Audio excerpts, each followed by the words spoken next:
నమస్తే ముచ్చట కార్యక్రమానికి స్వాగతం. తెలంగాణ రాష్ట్రంలో ప్రతిపక్షాలు అధికార పక్షాన్ని నిలదీసేందుకు మరి కత్తులన్నీ నూరుతున్నట్టుగా తెలుస్తుంది. ప్రత్యేకంగా ఎమ్మెల్సీ కవిత సీఎం రేవంత్ రెడ్డిని టార్గెట్ చేసుకొని తన మాటల తూటాలు పేల్చింది. ఒకసారి తను ఏం మాట్లాడిందో ఒకసారి చూద్దాం. వ్యక్తిగతంగా ఓటుకు నోటు కేసు ఆయనది ఏదైతే ఉందో దానిని వాదించినటువంటి లాయర్లు ఒక మేడం పేరు దేవనా సేగల్, ఇంకో ఇద్దరు ఆడపిల్లలు ఉన్నారు, అట్లనే తేరా రమాకాంత్ రెడ్డి గారు, అట్లనే ఇంకా ఆయన ప్రభుత్వంలోకి రాకముందు అప్పుడు కేసీఆర్ గారి ప్రభుత్వం చేపట్టినటువంటి ప్రాజెక్టులను ఆపడానికి చచ్చిపోయిన వాళ్ళ పేరు మీద దొంగ కేసులు వేసినటువంటి ఇంకొక వ్యక్తికి, ఇట్లాంటి వాళ్ళందరినీ కూడా సుప్రీంకోర్టులో ఇలా అడ్వకేట్ ఆన్ రికార్డు పెట్టారు. అంటే మొన్నటిదాకా రేవంత్ రెడ్డి గారు జేబులోకి వెళ్ళి జీతం ఇచ్చారు వీళ్ళకు. ఇవాళ మన తెలంగాణ బిడ్డల రక్తం స్వేదం మనం కట్టే ట్యాక్స్ మన తెలంగాణ ప్రభుత్వ ఖజానా నుంచి ఆయన ఓటుకు నేటు కేసు వాదించిన మొత్తం టీం అంతటిని కూడా సుప్రీంకోర్టులో పోయి నింపుకున్నారు. చూడొచ్చు మనం ఒక కవిత ఒక వాదన తెర మీదకి తీసుకొచ్చింది. ఓటుకు నోటు కేసుకు సంబంధించి రేవంత్ రెడ్డి తరఫున ఎవరైతే న్యాయవాదులు వాదించారో వారందరికీ కూడా ఈ రోజు నుండి ఇక నుండి తెలంగాణ రాష్ట్ర ప్రభుత్వమే గౌరవ వేతనం వారికి అందిస్తుంది. కాబట్టి ఇప్పుడు వారికి చెల్లిస్తున్న డబ్బంతా కూడా తెలంగాణ ప్రజల కష్టార్జితం అని చెప్పేసి తెర మీదకి తీసుకొచ్చింది. అయితే ఇందులో ఓటుకు నోటు కేసులో గతంలో వాదించిన వారందరూ కూడా పదవులు ఏ విధంగా కట్టబెడతారు, అంతేకాకుండా వారికి తెలంగాణ రాష్ట్ర ప్రభుత్వం జీతం ఏ విధంగా ఇస్తుంది, ఎందుకు ఇస్తుంది అని చెప్పేసి ఒక ప్రశ్న లేవనెత్తడం జరిగింది. అంటే గతంలో మనం చూడొచ్చు ఆయన ఓటుకు నోటు కేసుకు సంబంధించి ఎన్ని సమస్యలు వచ్చినా కూడా తన సొంత డబ్బుల నుండి ఖర్చు పెట్టుకొని అడ్వకేట్లను మరి తను వాదించేందుకు అవకాశం కల్పించారు. కానీ ఇప్పుడు వారందరూ కూడా తెలంగాణ రాష్ట్ర ప్రభుత్వము డబ్బులు ఖజానా నుండి జీతాలు ఇవ్వాల్సిన అవసరం వస్తుంది. ఏ విధంగా ఇస్తారు, ఇది నిజమే, ఇది అసలు దీంట్లో వాస్తవం ఎంత ఉంది అన్నది కూడా ప్రజలకు తెలియాల్సిన అవసరం ఉంది. ఇటు కాంగ్రెస్ ప్రభుత్వము నేరుగా లేదంటే సీఎం మరి రేవంత్ రెడ్డి డైరెక్ట్గా సమాధానం చెప్పాల్సిన అవసరం ఉంది. ఎందుకు అంటే తనకు పర్సనల్గా పనిచేసిన వారందరికీ కూడా పదవులు ఇచ్చుకుంటూ పోతే తెలంగాణ ఖజానా ఖాళీ అవుతుంది. ఇప్పటికే అప్పులు కుప్పలుగా ఉన్నాయి. కాబట్టి ఇకనైనా ఇటువంటి వారికి మరి జీతాలు ఏ విధంగా ఇస్తున్నారు, ప్రభుత్వం ఇస్తుందా, రేవంత్ రెడ్డి సొంత డబ్బులు ఇస్తున్నారా, దీనిపైన మరి అధికార పక్షం ఒక ప్రకటన విడుదల చేయాల్సిన అవసరం ఉంది. టీఎస్పీఎస్సీ చైర్మన్గా బాధ్యతలు చేపట్టిన మాజీ డీజీపీ మహేందర్ రెడ్డి పైన ఆరోపణలు వెలుగులోకి రావడం చాలా బాధాకరంగా కనిపిస్తుంది. ఒక అవినీతి ఆఫీసరు తనపైన మరి చట్టపరమైన చర్యలు తీసుకోవాలి, విచారణ చేపట్టాలని ఒక అడ్వకేటు మరి హైకోర్టులో పిటిషన్ దాఖలు చేయడం జరిగింది. తాజాగా తనపైన మరి తనకి ఏ విధంగా అవినీతి జరిగింది ఏంటి అని పక్కన పెడితే తనకు తెలంగాణ రాష్ట్ర ప్రభుత్వం కేసీఆర్ హయాంలో 10 సంవత్సరాల పాటు పనిచేసిన అనుభవము తనకుంది. అంతేకాకుండా తాజాగా మరి రేవంత్ రెడ్డి ప్రభుత్వం కాంగ్రెస్ ప్రభుత్వం అధికారంలోకి వచ్చిన తర్వాత టీఎస్పీఎస్సీ చైర్మన్గా ఆయనను నియమిస్తూ ఉత్తర్వులు జారీ చేసింది. 500 కోట్ల పైచిలుకు అవినీతికి జరిగింది, ఆయన అక్రమంగా డబ్బులు సంపాదించడని అడ్వకేట్ మరి హైకోర్టులో పిటిషన్ దాఖలు చేయడం జరిగింది. తాజాగా మరి ఎమ్మెల్సీ కవిత ఈ అంశాన్ని లేవనెత్తడం జరిగింది. గత కొద్ది రోజులుగా తను ఏదో ఒక అంశంతో ప్రజల్లోకి వస్తుంది, ప్రజల ముందుకు తీసుకొస్తుంది, ఆ సమస్యలను ప్రభుత్వం కూడా పరిశీలన చేయాల్సిన అవసరం ఉంది అంటుంది.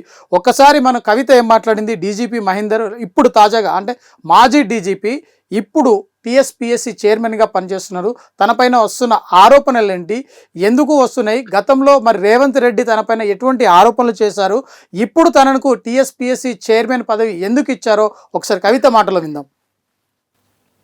అంటే ఆరోపణలు మేము ఎప్పుడు చేయలే మహేందర్ రెడ్డి గారిని, మేము ఎప్పుడు మహేందర్ రెడ్డి గారిని ఒక చిన్న పల్లెత్తు మాటలే.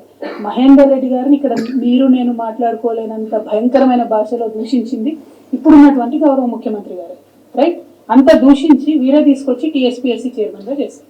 ఇప్పుడు ఇంకొక లాయర్ ఎవరో వచ్చి అవినీతి జరిగింది అంటుంది.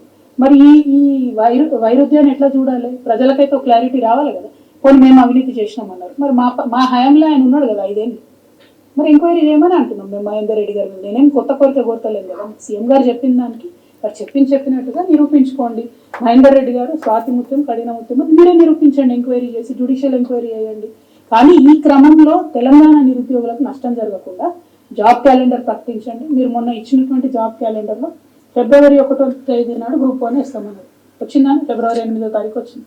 ఏమన్నా అంటేనేమో ఎక్కడ మేము ఇప్పుడే వచ్చినాం, నిన్ననే వచ్చినాం, ఇంకా మూటాముల్లే సర్దుకోలేదు అంటారు. Okay, no problem. దీనిలో ₹1 ఖర్చు లేదు కదా.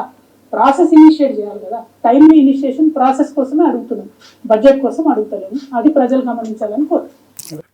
చూడొచ్చు మనం. ఎట్లా అంటే తను ఒక మాట అంటుంది, కడిగిన ముత్యంలాగా మహేందర్ రెడ్డి బయటికి వస్తారు, అది నిరూపించాల్సిన బాధ్యత కాంగ్రెస్ ప్రభుత్వం పైన, సీఎం రేవంత్ రెడ్డి పైన ఉంది.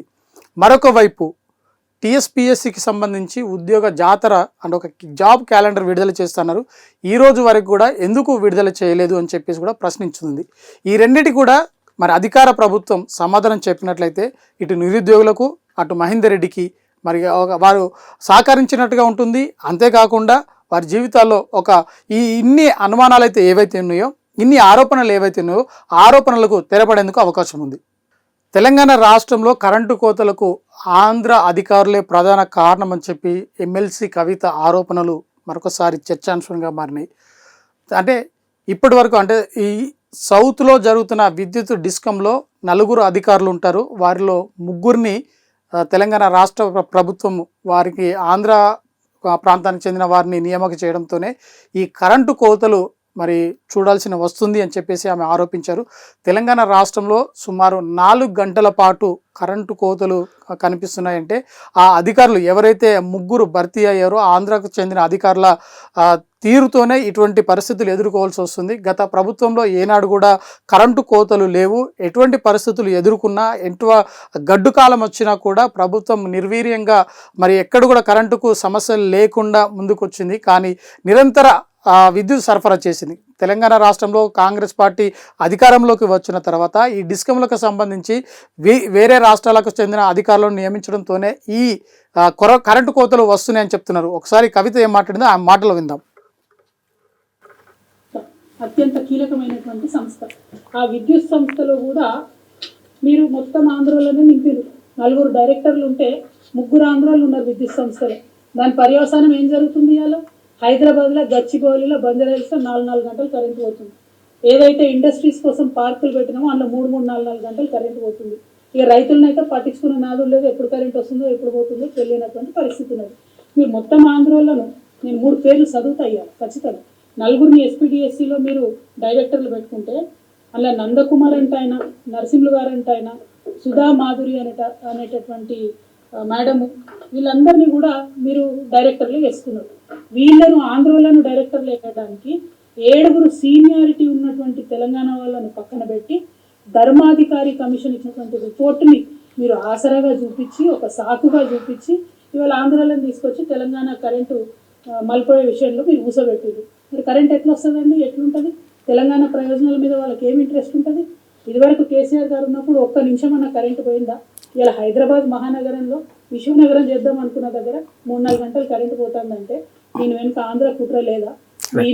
చూసాము, మన ఆంధ్ర కుట్ర ఉంది కాబట్టే ఖచ్చితంగా పవర్ కోతలు కనిపిస్తున్నాయని చెప్తున్నారు. తెలంగాణ రాష్ట్రంలో ఎక్కడ కూడా ఇటువంటి కోతలు లేవని చెప్తున్నారు. అంతేకాకుండా తెలంగాణ రాష్ట్రంలో ఉన్న అధికారులు ఎవరైతే సీనియారిటీ ప్రకారము 7 అర్హత ఉన్నా కూడా వారెవరు కూడా అవకాశం కల్పించలేదు. కానీ ఆంధ్రాకు చెందిన అధికారులకు అవకాశం కల్పించారు. వారికి తెలంగాణ రాష్ట్రంలో ఉన్న అవసరాలు కావచ్చు, లేదంటే ప్రజలకు కావాల్సిన సౌకర్యాలు కల్పించడం వాళ్ళకి అవగాహన లేదు. అందుకోసమే ఈ కరెంటు కోతలు తలెత్తుతున్నాయి. కాబట్టి దీనిపైన కూడా ప్రభుత్వం స్పందించి సమాధానం చెప్పాల్సిన అవసరం ఉంది అంటున్నారు.